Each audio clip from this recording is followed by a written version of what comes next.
հատկանշական է, որ թրիփի համար թեև դա չհաստատված ինֆորմացիա պետք է դեռ ստուգվի, բայց ամեն դեպքում չի էլ հերքվել, տրամադրվում է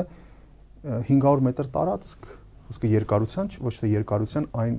լայնության մասին է, այո, նախագծի ինչի համար է դա, սա մեծ հարց է առաջացնում իրականում։ Զենք, զրահատեխնիկա, ինչ է ամերիկյան ինչ որ ընկերությունների, գուցե նաև ոչ ամերիկյան կամ ամերիկյան դերոշի ներքո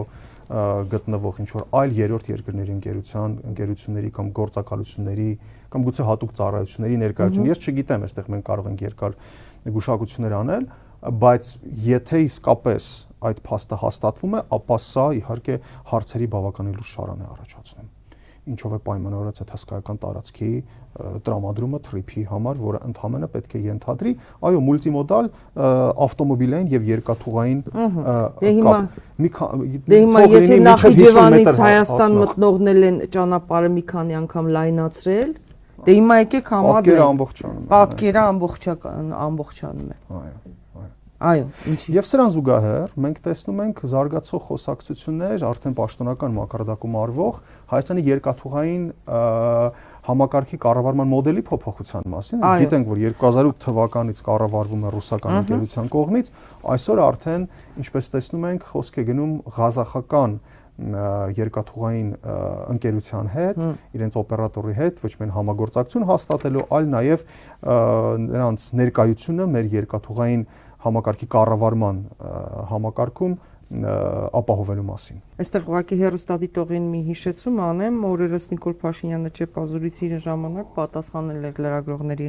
հարցերին Հարավկովկասյան երկաթուղու կոնցեսիան ղազախական կողմին հանձնելու քննարկումների մասին, ինքը անձամբ զանգել էր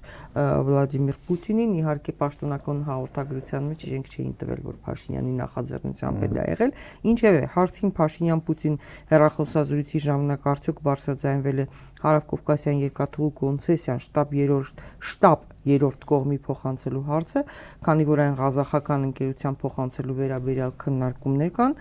Փաշինյանը հույս է հայտնել, որ այդ հարցին գործընկերային լուծում կտրվի, մեջբերեմ նրա խոսքը ուղղակի, դեմ չենք լինի, եթե պարզվի, որ մեր եւ Ռուսաստանի միջև կա փոխադարձ ըմբռնում, որ ղազախական ընկերությունը երկուսիս համար էլ ընդունելի է։ Այնպես չէ, որ Ռուսաստանի Դաշնության գործընկերների հետ նստում քննարկում ենք, որովհետեւ ՌԴ գործընկերները դեռ չեն ասել, լավ համաձայն ենք, եկեք այդպես անենք, նկատի ունեմ քննարկումն այլ ռեժիմ է, բայց նման գաղափարներ կան տեղացող։ Այստեղ հիշեցրեք, հա, որ Ղազախստանը թուրքախոս պետությունների կազմակերպության անդամ է եւ միջին միջանցքի շատ կարեւոր խաղացող է, ճիշտ է։ Այո։ Այստեղ եւս հերթական անգամ պատկերն ամբողջանում է, որովհետեւ եթե ղազախական կապիտալը բերվում է Հայաստանի երկաթուղային ցանց, սա նշանակում է միջին միջանցքի ակտուալացում, որը տարբեր աղբյուրներում նաև գնահատվում է որպես Թուրանի միջանցք Հայաստանի Հանրապետության տարածքում։ Ինչ է ասում Փաշինյանը, ասում է ռուսական կապիտալի արկայությունը մեր երկաթուղային համակարգում խոչընդոտ է ստեղծում մեր տրանսպորտային ինտեգրման համար, տարածման գործառույթ, այո, տեսնում են, ասում են սա ռուսական երկաթուղ է։ Նախ մենք գիտենք, որ դա ռուսական երկաթուղի չի, մեր երկաթուղին Հայաստանի Հանրապետության սեփականությունն է։ Ընդհանրապես հանձնված է կառավարման։ Բայց սա հարցի այլ կողմն է։ Իրականում, ասենք Ֆրանսիան ասում է օրինակ ինչու է բանը Ռուսաստան, բեռները կարևորը Տեխասն է, չէ՞։ Իհարկե, բնականաբար։ Չէ, տեսականորեն ով կարող է նման դժգոհություն հայտնել։ Եկեք աշխարհագրորեն մոտենանք։ Այո։ Կենտրոնական Ասիայի երկրները, դե մեծ հաշվով Կենտրոնական Ասիայի երկրները առավել քան դինամիկ կերպով տրանսպորտային փոխգործակցություն ունեն Ռուսաստանի Դաշնության հետ, այստեղ որևէ խնդիր չկա, ճիշտ է։ Վրաստանը վստահեցնում եմ ձեզ ոչ, որովհետև 2012 թվականի այնտեղ իշխանափոխություն, երբ իշխանության եկավ վրացական երազանքը, սկսվեց բավականին զուզ, բայց այնուամենայնիվ տնտեսական փոխգործակցություն Ռուսաստանի հետ, եւ մենք գիտենք, որ թեև քաղաքական լուրջ խնդիրների Ռուսաստանն այսօր Վրաստանի առանցքային տնտեսական գործընկերն է, այսօր չեմ խոսում էներգիայի մատակարարումների մասին եւ այլն, իսկ եւ մենք բարբերաբար տեսնում ենք, որ Վրաստանի եւ Ռուսաստանի երկաթուղային ուրեմն ընկերությունների պատվիրակությունները հանդիպում են, քննարկումներ են ունենում, այսինքն այստեղ խնդիրը եւս հանվում է։ Իրանը բացառում ենք, չէ՞, բնականաբար, որը Ռուսաստանի Դաշնության ռազմավարական գործընկերն է։ Մնում են իհարկե մեր հարևանները, ուրեմն արևմուտքից եւ արևելքից, Ադրբեջանը եւ Թուրքիան, որոնք բնականաբար տրանսպորտային նոր կոնֆիգուրացիա ձևավորելու նպատակով, որի հիմքում ընկած է լինելու այդ միջին միջանցքի կոնցեպտը, որի վերջնական նպատակն է կապել եւ փոխինտեգրել այդ թուրքական աշխարհը, բնականաբար սա կարող է լինել պահանջ, որը ուղղակիորեն թե անուղղակիորեն հնչեցվել է հենց այս վերոնշյալ երկրների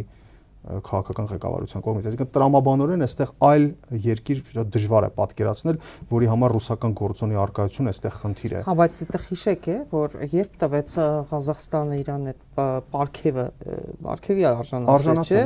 Հա, մեկ տարի առաջ։ Չէ, մի տարի չկար։ Մեդալի արժանացրեց այն բարձր մեդալի։ Ազգային պարգևի։ Այո, այս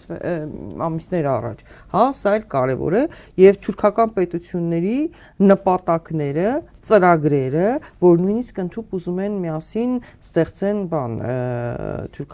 թուրքախոս պետությունների կազմակերպություն, սեփական բանակ է ուզում ունենալ, որ ինչ անի։ Այստեղ միանգամից համընկնում են եւ խաչվում են մի քանի երկրների շահեր։ Տեսեք, եթե դիտարկում ենք Ղազախստանը, ինչու Ղազախստանը օրինակ, հա, ինչու խոսք չգնաց, չգիտեմ, Չինաստանի մասին, կամ լավ Հնդկաստանի մասին, իդեպ 2007 թվականին մինչև Ռուսաստանի հետ կոնցեսիա կնքելը Հնդկաստանն էր մասնակցում տենդերին։ Հետո դուրս եկավ ինչ-ինչ կարող էին գոնե իրեն։ Բայց ինքը որ անունները տվեց, արաբական էմիրություններ, Քաթար, Օման, Ղազախստան։ Այո, Ղազախստան։ Տեսեք, որ երկրների անուններն է տվել Փաշինյանը։ Դրանից այն երկրները, որտեղ բավականին ներկայացված է, առավել քան ներկայացված է Թուրքիան եւ օրինակ նույն Քաթարում արկա է թուրքական ռազմական բազան, Ղազախստանի հետ մենք արդեն խոսեցինք թուրքերը ինչ խորհրդային փոխգործակցության մեջ են գտնվում, Արաբական Միացյալ Էմիրություններում, Օմանում Թուրքիան եւս ունի բավականին լայն տնտեսական ներկայություն, այո։ Սա մի կողմից, մյուս կողմից սրանք բոլոր այն երկրներն են, ներառյալ Ղազախստանը, որոնք գտնվում են Ամերիկայի Միացյալ Նահանգների գեոքաղաքական շահերի այդ ծիրի մեջ եւ հետեւաբար մեր երկաթուղային համակարգի կառավարման մոդելի վերաձևավորումը ես կարծում եմ պայմանավորված է հենց դրանով։ Սա մի գործընթաց է, այսինքն ռուսական կապիտալի դուրսբերում է այստեղից, որը բխում է ա Թուրքիայի, բ Ամերիկայի Միացյալ Նահանգներից կամ հերթականությունը, ինչպես ուզեք, ռազմավարական շահերից այս տարածաշրջանում։ Դուք խոսել եք Վրաստան-Հայաստան գազամուղի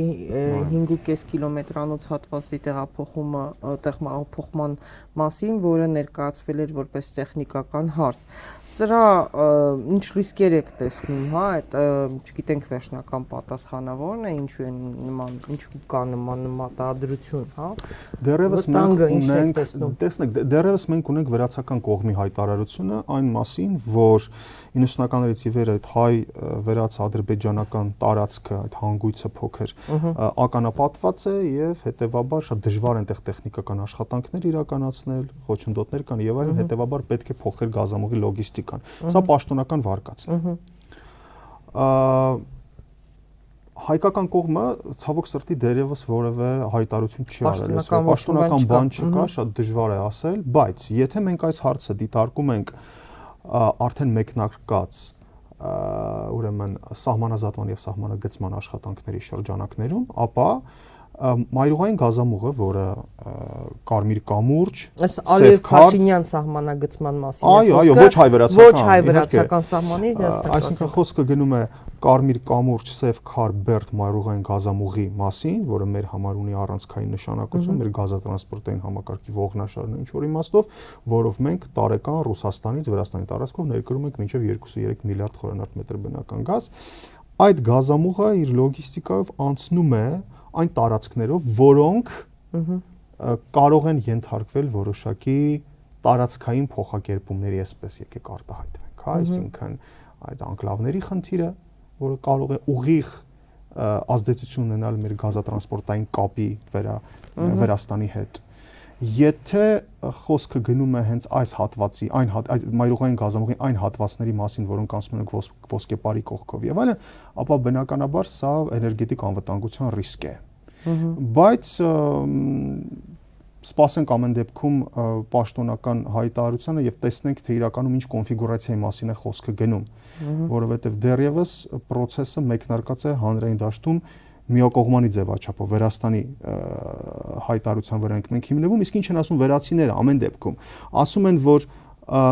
Սա երկուստեք ձեռք բերված համաձայնություն է վերացական հատվածում իրենք են իրականացնելու շինարարական աշխատանքները, հայկական կողմում բնականաբար Հայաստանը։